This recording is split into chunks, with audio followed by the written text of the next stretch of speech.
Welcome the Lord's chosen. They had already cleared a space for your absence. That line alone explains the discomfort you're feeling right now. Somewhere, decisions were made with the quiet assumption that you wouldn't still be here. Timelines were adjusted. Relief was scheduled. Emotional luggage was unpacked early. You weren't meant to cross this part of the calendar standing upright, breathing, aware, and still becoming. Yet here you are, stubbornly present, ruining expectations without even trying. Here's a fact people don't like to admit. Human beings don't just predict outcomes. They prepare emotionally for other people's failure. It makes life easier. When someone is expected to fall off, everyone else relaxes. No accountability, no reevaluation, no awkward apologies later. Your disappearance was supposed to make things tidy. Survival, unfortunately, is messy.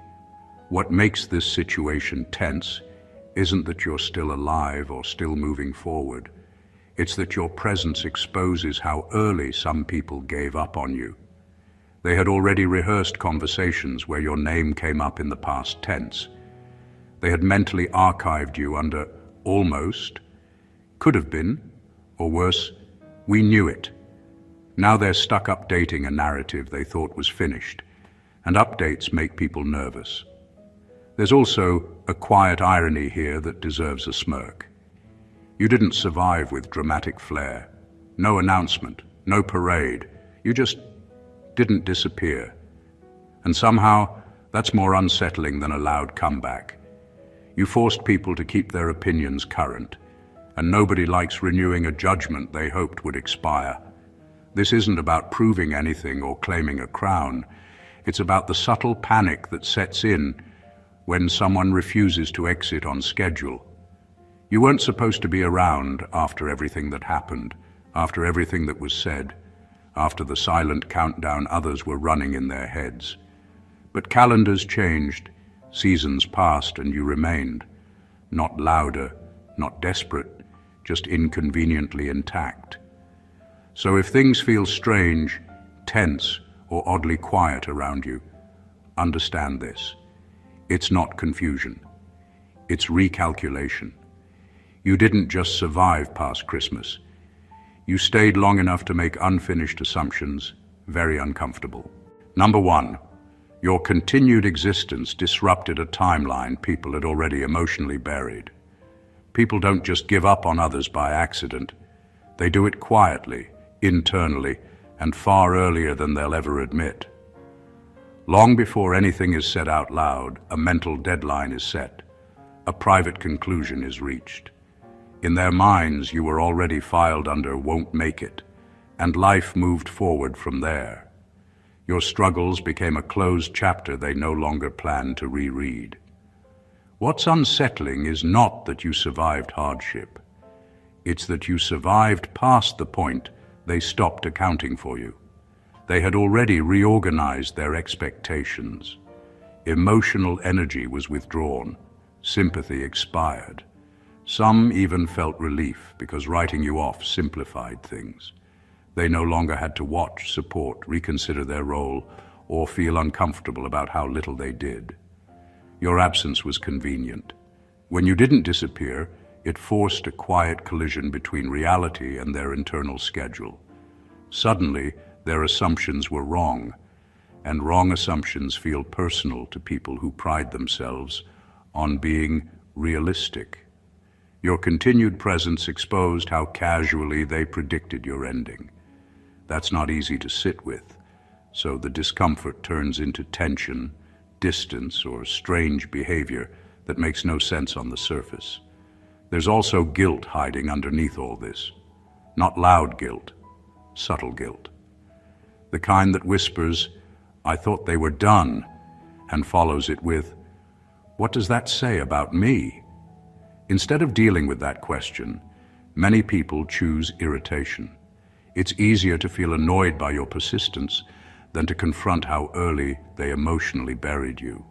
What makes this even heavier is that you didn't come back as a ghost of who you were. You came back aware. You came back remembering.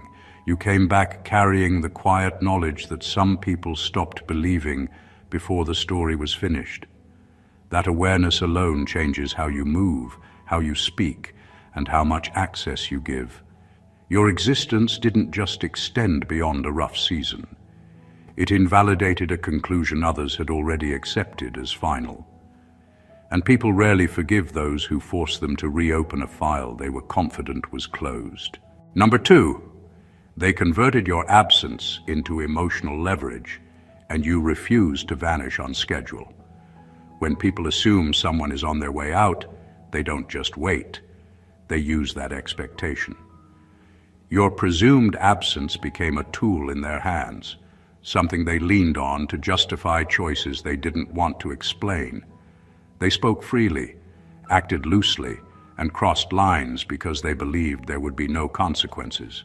After all, you weren't supposed to be around long enough to notice. Your struggle gave them permission. Permission to dismiss you, talk over you, replace you, or take what they wanted without resistance. They told themselves it was temporary, that you wouldn't remember, or that it wouldn't matter soon. Emotional leverage works best when the other person is expected to disappear quietly.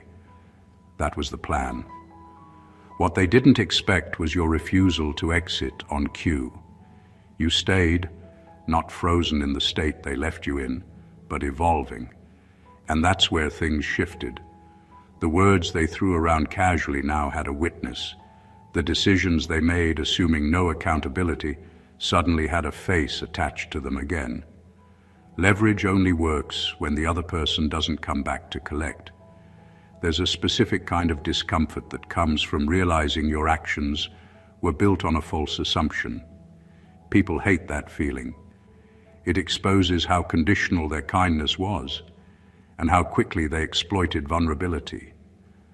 So instead of owning it, they react with tension, avoidance, or forced friendliness that feels slightly off. They're adjusting in real time to a reality they didn't plan for. What stings most is that you didn't return begging for fairness. You returned standing. You didn't argue your worth. You didn't demand explanations. By simply remaining present, you removed the advantage they thought they had. Their leverage expired the moment you proved you weren't going anywhere. And here's the part they won't say out loud. Your presence reminds them that they made choices, assuming your silence.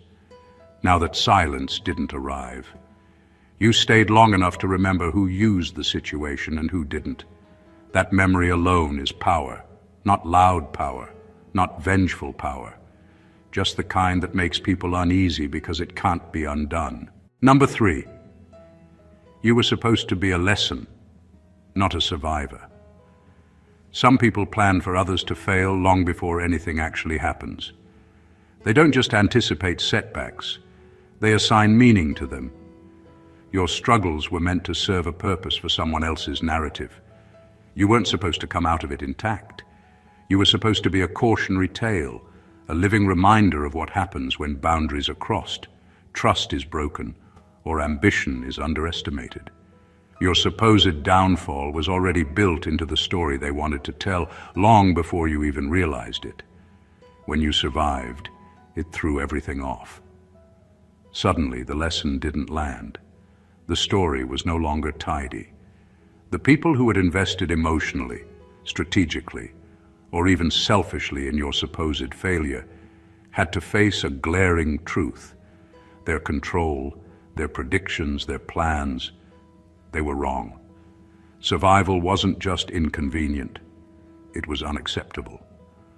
What makes this particularly sharp is the subtle humiliation it creates. When someone expects to see a person broken and instead sees them standing taller, it forces a mirror into the room. It reflects insecurity, laziness, and false assumptions.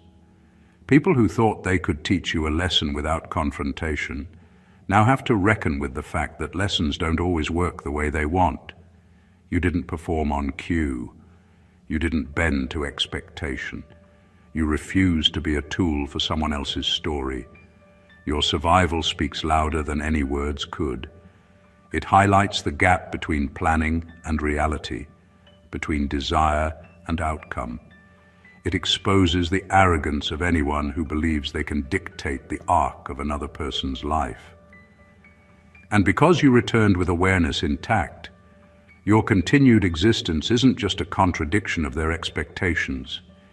It's a constant, living argument against the idea that anyone can be written off prematurely. The most discomforting part for them isn't your strength. It's the reminder that power, influence, or cleverness cannot manufacture obedience. Lessons are optional, and survival doesn't require approval. You weren't supposed to be around to remind them of that truth, but your presence does every single day, quietly, relentlessly. Number 4, your survival exposed how premature their celebrations were. Some people are quick to rejoice in what hasn't even happened yet. They counted their victories, planned their congratulations, and settled into relief before the story had even finished. Your supposed disappearance was a reason for their quiet celebration, an invisible confetti moment no one announced, but everyone felt.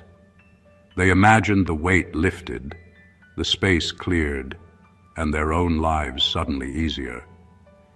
That kind of premature celebration feels powerful in the moment, but it's fragile, and you shattered it simply by being alive. When you returned or simply continued, the illusion crumbled. That comfort they felt, the quiet relief, the unspoken sense of security, they were all based on the assumption that your role in their world was finished. Survival doesn't just extend your life, it ruins the emotional spreadsheets other people have been quietly filling. Every plan they made, every sigh of relief they allowed themselves, suddenly demanded a recalculation. There's a sting in that for them that can't be ignored. It's not just that you survived, it's that your survival made their effort look lazy. They had rehearsed endings, assumptions, and consequences. They thought you'd disappear in a predictable arc. They didn't account for awareness, resilience, or the simple fact that people are not obligations to be ticked off like boxes on a list. Their early celebration now looks foolish, and fools are easy targets for irritation, resentment, and even fear. Your presence forces them to confront a truth they tried to skip. Nothing should be celebrated until it's real. Premature triumph only exposes the gaps in judgment, the laziness of thought, and the arrogance of assuming control over outcomes. Your continued existence acts like a mirror held up to everyone who had already claimed victory over you. That mirror doesn't lie, and it doesn't forgive. The uncomfortable part is that you didn't need to announce your return or dramatize your survival. You simply persisted, quietly and undeniably, in a way that makes their quiet celebrations look absurd. In doing so, you didn't just survive. You made them rethink the very timing of their victories, and that reflection is far more unsettling than any loud confrontation could ever be. Number 5. They rehearsed a version of history where you didn't make it past the year. Long before anyone said it out loud, some people had already written the ending for you in their heads. They crafted a version of history where your struggles concluded neatly, where your disappearance fit perfectly into the timeline they needed. They didn't just expect you to fail. They rehearsed it over and over in private mental scenes that made them feel secure, clever, or justified. In their minds, the story was complete, the lesson delivered, and the emotional work done. You were a character in someone else's narrative, and they were the ones holding the pen. When you didn't disappear, it shattered the script they had memorized. Their rehearsed version of events relied on your absence, and suddenly reality refused to follow the lines they had written. Every expectation they had built, every sigh of relief they allowed themselves, every narrative they told quietly to others about your supposed ending, was thrown into chaos. You weren't supposed to exist in their timeline anymore.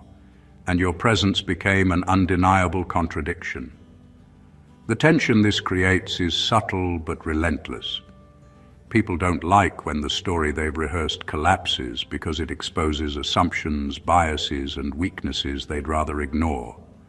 They have to process the dissonance quietly, to adjust their mental scripts, and sometimes to hide the embarrassment of being proven wrong. Survival isn't just stubbornness, it's a disruption. You force others to reckon with the fact that they counted your story finished when it wasn't, and that makes them uncomfortable in ways they can't always articulate. What makes this even more powerful is that you didn't return to play out someone else's drama. You didn't try to prove them wrong with flair or confrontation. You simply persisted, quietly existing as a living proof that their predictions were premature. That silent defiance rewrites their history without a single word spoken. Your continued presence dismantles the rehearsed narrative of those who expected your absence, forcing them to face a reality they never prepared for. They now live alongside a truth they cannot erase. Their version of your story was never yours to finalize. Number 6. Your presence forces them to relive decisions they hoped time would erase. Time is supposed to heal, to soften, to blur the sharp edges of mistakes and regrets. That's the story people tell themselves to sleep at night after doing things they're not proud of.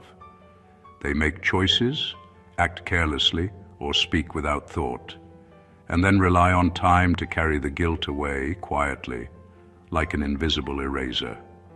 Your absence was meant to guarantee that erasure. They expected the calendar to do what courage wouldn't. They thought that by the time you were gone, the memory of what they did, what they said, and how they acted would fade into irrelevance. Your return, or even just your continued presence, destroys that illusion. Suddenly, the decisions they hoped would dissolve are right there in front of them, vivid and unavoidable. You don't let the past hide behind distance or silence. Every word they whispered, every choice they rationalized, now has context, consequence, and a living witness. The tension this creates is subtle but powerful. They are forced to confront themselves in a way they weren't ready for, to acknowledge that their actions were recorded not just in memory, but in someone who endured and remembered. This isn't about revenge or spectacle. You don't need to announce what you've seen or call attention to what you know. Your mere presence does the work. It is a quiet, relentless reminder that the past isn't negotiable simply because time has passed. They hoped absence would protect them, but it didn't. Time can't erase what someone still stands to witness. What makes it even more unsettling is that they can't undo it. Your presence doesn't allow excuses to stick or convenient narratives to survive. They wanted a clean slate, and you refused to provide one. You became the unspoken truth they can't escape, the living record of decisions they thought were buried. By existing past their expectation, you forced them to relive discomfort, confrontation, and accountability without saying a single word.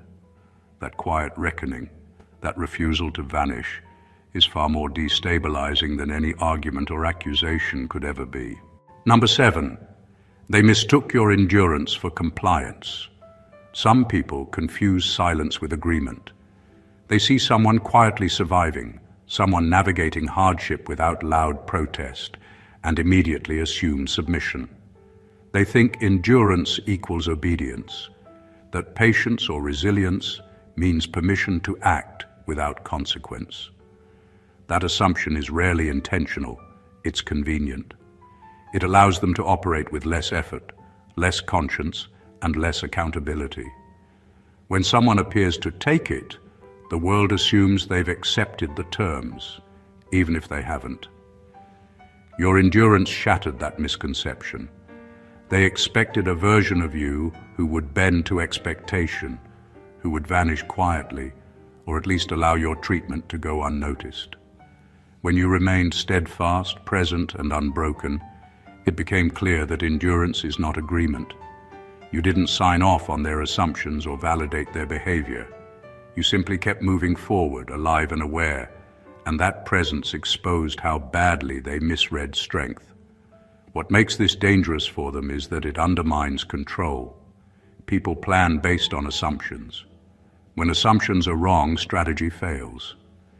They believed your quiet resilience meant compliance, and suddenly all their calculations, all the concessions they took for granted, had no foundation. The comfort of acting without resistance evaporated the moment it became obvious that your survival was deliberate, conscious, and uncooperative, not in words, but by simply existing and refusing to vanish. Endurance has a subtle power. It doesn't scream. It doesn't demand. It simply refuses to validate the narrative others want to impose. And for people who thrive on control or expect outcomes to bend to their will, that quiet defiance is more destabilizing than any confrontation. It forces them to reckon with their own overconfidence, their misjudgment, and the reality that influence is not the same as command. Your endurance didn't just preserve you, it revealed them.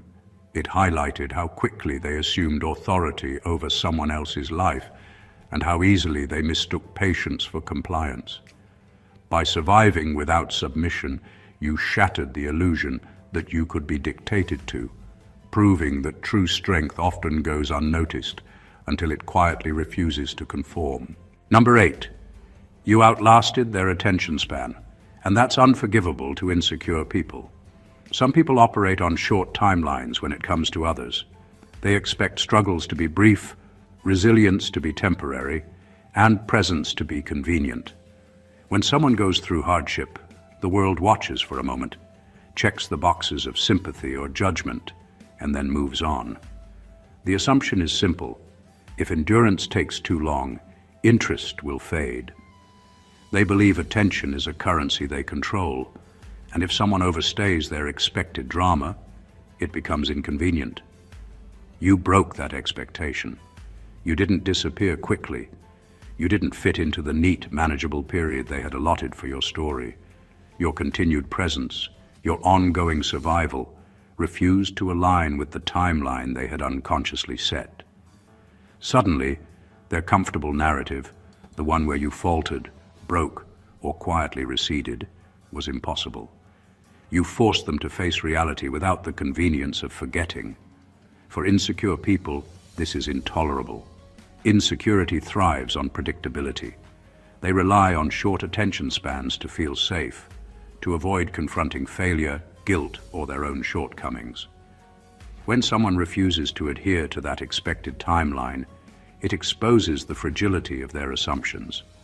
The fact that you endured beyond their mental deadline highlights how little control they truly have, and that truth unsettles them deeply. Your persistence doesn't need fanfare to be disruptive. It doesn't need announcements or confrontations. Simply outlasting their expectation is enough to create tension, resentment, or even quiet panic. They were counting on time to dilute your presence, and you refused to cooperate. Your endurance forces them to acknowledge their miscalculations, to confront their impatience, and to sit with the discomfort of realizing someone else's life isn't theirs to schedule.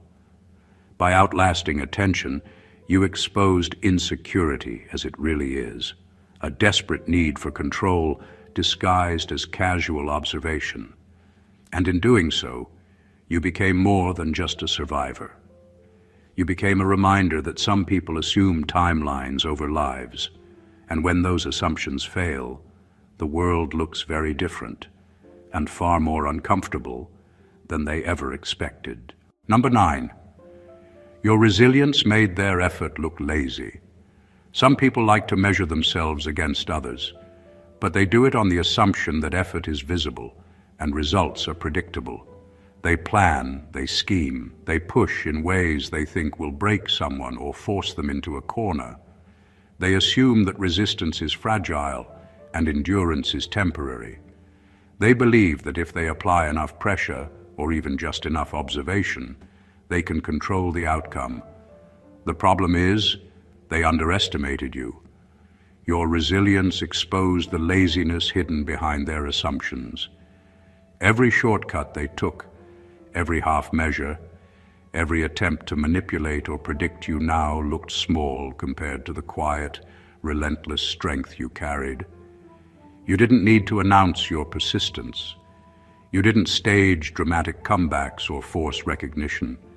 You simply kept moving forward, intact and aware, while their so-called effort revealed itself for what it truly was: minimal, opportunistic, and often ineffective. This makes people uncomfortable in ways they can't quite admit. When they thought they were exerting influence, they were actually revealing how unprepared they were for true endurance.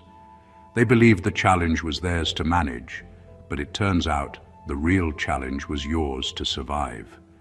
And surviving isn't just about showing up. It's about maintaining awareness, control over yourself, and the ability to persist quietly while others assume they're making a difference. Resilience has a subtle, devastating effect. It doesn't scream.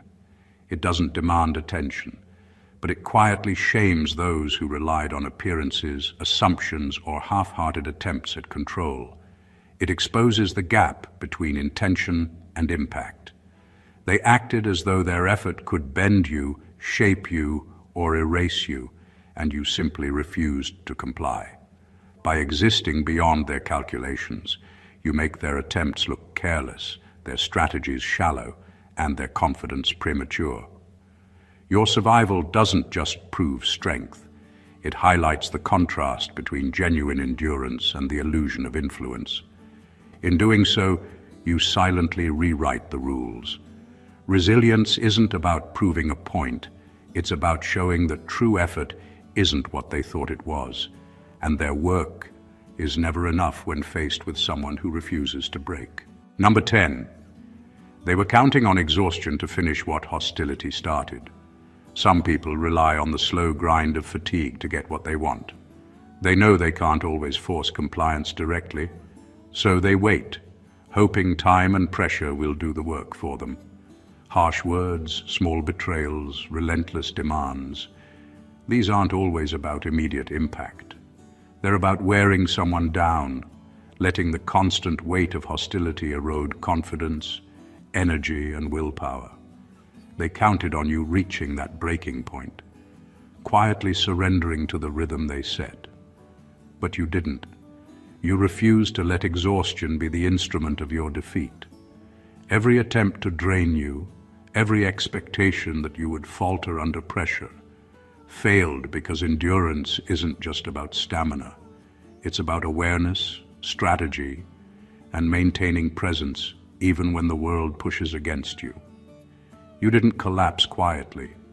You didn't give them the satisfaction of seeing their hostility succeed. By standing firm, you transformed their carefully timed plan into something meaningless. The effect of this is more than just inconvenient for them. It's deeply unsettling. People who rely on subtle forms of control assume a predictable outcome. Fatigue will soften resistance, time will dull awareness, and tension will eventually bend the person under pressure. When that doesn't happen, the system they built for their own comfort collapses. They didn't expect someone to endure with clarity. They didn't plan for resilience that refused to tire. Their method becomes a glaring reminder of their miscalculation. What makes it even more potent is that your endurance isn't performative. You didn't flaunt your strength or boast about your awareness. You simply survived under pressure, fully conscious, fully present, and fully unbroken. That quiet persistence does more damage than confrontation. It forces them to reckon with the limits of their control, the futility of their tactics, and the fact that they misjudged you entirely. By refusing to let exhaustion dictate your outcome, you didn't just survive. You rewrote the rules of engagement. You showed that hostility alone cannot conquer someone who refuses to surrender, and that the most dangerous power isn't aggression, it's unyielding endurance paired with awareness. Number 11. Your continued growth exposed how little growth they've had. Growth isn't always visible, and some people spend their lives pretending it is. They measure themselves in appearances, in talk, in promises made but never kept. They pat themselves on the back for progress that is shallow, incremental, or even imagined, while quietly expecting others to stay stagnant, predictable, and manageable. They assumed you would bend, plateau, or vanish under pressure. And in that expectation, they confirmed their own sense of superiority. Then you grew, not loud, not performative, not in ways meant to make anyone jealous, but in ways that mattered. You developed resilience, awareness, and strength quietly, steadily, without asking permission or waiting for validation. Your growth wasn't a show, it was a consequence of persistence, reflection, and refusing to be defined by anyone else's expectations. And that exposed the uncomfortable truth. While you were evolving under pressure, many of the people who judged, dismissed, or underestimated you were stuck in the same patterns, relying on old assumptions and calling that stability success. This gap between your development and theirs is corrosive. It forces them to see themselves in stark contrast to someone they tried to control or diminish. Your progress isn't just a personal victory, it's a mirror reflecting how little they have changed. The irony is brutal. They invested effort in limiting you, yet you were the one moving forward, quietly advancing beyond the timeline they imagined. Their stagnation, excuses, and assumptions suddenly look lazy, defensive, and insufficient. The discomfort this creates can't be overstated. They can't rewrite your journey, and they can't ignore it. Your growth undermines the authority they assumed they had over your narrative. It's not about proving them wrong, it's about existing as a living contradiction to their limited expectations. By continuing to grow while they remained predictable, you demonstrated that progress isn't about control, manipulation, or narratives. It's about persistence, awareness, and refusing to settle. And that truth is a quiet but relentless challenge to anyone who ever thought they had the power to define your limits. Number 12. They expected silence, not reflection. Some people assume that if someone survives, endures, or simply exists quietly, it means they have nothing to say. They believe silence equals acceptance, that absence of confrontation signals agreement, and that survival without spectacle is harmless. That assumption is dangerously convenient for them. It allows them to act without scrutiny, to make choices they wouldn't defend in daylight, and to assume control over a story that isn't theirs to write. What they didn't anticipate is that you don't just remain, you reflect. Reflection is subtle but powerful. It doesn't require speeches, dramatic gestures, or public declarations. It's a quiet awareness of what happened, who acted, and why. It's understanding the motives, the miscalculations, and the gaps between intention and action. Reflection doesn't ask for permission, and it doesn't require an audience to matter. It simply exists, quietly reshaping your understanding and sharpening your presence. Their discomfort comes from the invisible pressure reflection creates. You don't need to confront them for them to feel it. Every decision they made expecting silence now sits under scrutiny, even if unspoken. Every action taken in assumption of your compliance becomes visible in retrospect, not in accusation, but in quiet judgment. Their narrative, built on the idea that you wouldn't notice, wouldn't care, wouldn't remember, is suddenly flawed. Reflection turns absence into awareness, silence into witness, and endurance into understanding. What's particularly unsettling for them is that reflection is ongoing. It doesn't expire with time or distance. It grows sharper, more precise, and more illuminating the longer you exist beyond their expectations. They thought the story was theirs to control, that silence would protect them. Instead, reflection exposes gaps in morality, misjudgments in strategy, and the arrogance of assuming obedience. By simply reflecting, you refuse to be defined by their assumptions. You turn quiet survival into power. They didn't expect awareness paired with endurance, and it unsettles them more than confrontation ever could. Reflection doesn't yell. It recalibrates the room, rewrites assumptions, and proves that surviving silently doesn't mean you've surrendered your understanding or your truth. Number 13, you didn't just survive, you recalibrated your standards. Survival alone tells a story, but it's often misunderstood. Many assume that making it through means simply enduring the storm, taking whatever comes and adjusting minimally to get by. That's what people expect. They assume survival is passive, that it's about compromise, tolerance, and quiet submission. What they don't anticipate is someone who survives with intention, who refuses to let past treatment define future boundaries, and who actively recalibrates the standards by which they live and engage. You didn't just exist past adversity. You examined it, you measured it, you learned from it, and most importantly, you redefined what you would accept moving forward. The people who assumed your endurance meant compliance failed to grasp that survival is more than stamina. It's insight. Every experience you endured became a reference point, a compass guiding you toward higher expectations, stronger boundaries, and sharper awareness. You didn't just bounce back. You adjusted the rules for your own life, and in doing so, made it impossible for others to treat you the same way again. This recalibration is profoundly unsettling to those who relied on predictability.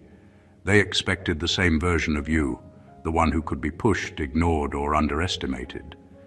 They didn't plan for someone who survived adversity and changed in the process. Your standards act as a quiet barrier against repetition. They force people to recognize that past patterns no longer apply, and that attempts to manipulate, exploit, or underestimate you will meet resistance. There's an invisible power in this. It's not loud or vengeful. It doesn't need confrontation to be effective. It simply exists in the way you operate, the choices you make, and the boundaries you enforce. Others sense it instinctively, even if they can't articulate it, and that makes them nervous, frustrated, or resentful. By surviving while recalibrating your standards, you didn't just endure adversity, you transformed it into authority over your own narrative. You became a force that can't be replayed, rewritten, or casually predicted. You turned resilience into a blueprint for power, and that is far more disorienting than any argument or confrontation could ever be. Number 14, your survival rewrote the power structure without asking permission. Power is often assumed, not earned. Many people operate under the illusion that influence comes from position, proximity, or control over circumstances. They believe that by manipulating, intimidating, or predicting outcomes, they can maintain authority over those around them. They craft hierarchies quietly, expecting compliance to solidify the structure. They assign roles, label weaknesses, and prepare for predictable results. Your absence was supposed to reinforce that system. It was supposed to maintain the balance they built in their minds. Then you survived. You didn't need to announce it. You didn't need to confront anyone directly. You simply continued, existing on your own terms, moving through life with awareness, boundaries, and clarity. That quiet persistence dismantled assumptions. The power structure they thought was secure, built on expectation, absence, and obedience, collapsed simply because you refused to vanish. Your survival demanded recalibration. It proved that authority based on assumption and manipulation is fragile when faced with someone unwilling to conform. This shift is more than symbolic. It forces them to adjust strategies, rethink judgments, and reconsider the narratives they relied upon. People who assumed control over your story now find themselves reacting to your presence rather than guiding it. Their confidence erodes not because you fought them loudly, but because your endurance and clarity expose the limits of their influence. What they thought they managed, scheduled, or predicted no longer applies. You didn't ask permission, and in doing so you reclaimed territory they assumed was theirs. The unsettling truth for them is simple. Power that isn't rooted in respect or earned through genuine influence is temporary. It survives only as long as assumptions hold. By existing, adapting, and thriving, you rewrote the unspoken rules. You demonstrated that control is not a gift to be granted, nor a hierarchy to be maintained. It's a dynamic that can shift quietly, decisively, and without warning. Your survival didn't just challenge expectations, it reset the balance. You turned assumptions into vulnerability and showed that true authority isn't given. It's taken through presence, awareness, and refusal to conform. Conclusion: your story isn't just about survival, it's about disruption, awareness, and quiet power. Every expectation others had, every plan they made for your absence, every assumption about your limits has been challenged by your presence. You didn't just endure adversity, you exposed miscalculations, revealed laziness, dismantled false narratives, and rewrote the rules without a single word. You forced people to confront their assumptions, reflect on their choices, and reckon with the fragility of control they thought they held. Survival alone might be impressive, but what makes your journey extraordinary is how you turned it into influence. You didn't just exist, you evolved. You recalibrated your standards, held awareness as your weapon, and quietly redefined the balance of power. Your resilience became a mirror, your endurance a statement, and your continued presence a reckoning. People who thought they could count on your silence, your compliance, or your disappearance now live with the truth. You are neither predictable nor controllable. You are proof that true strength lies not in drama or confrontation, but in persistence, clarity, and the refusal to conform to someone else's timeline. This is more than a story of surviving hardship. It's a lesson in quiet authority, unshakable awareness, and the power of presence. It reminds everyone watching that life cannot be dictated by assumptions, and that the most profound influence often comes from simply refusing to vanish. Every subtle decision, every boundary set, every moment of continued growth reshapes the narrative and recalibrates expectations, not just for yourself, but for everyone who underestimated you. If this message resonated with you, make sure to hit that subscribe button so you never miss a story that challenges the ordinary. Give this video a like, drop your thoughts in the comments, and share it with someone who needs to see what true resilience looks like. Stay aware, stay unshakable, and remember, presence is power. Stay blessed always, and Happy New Year.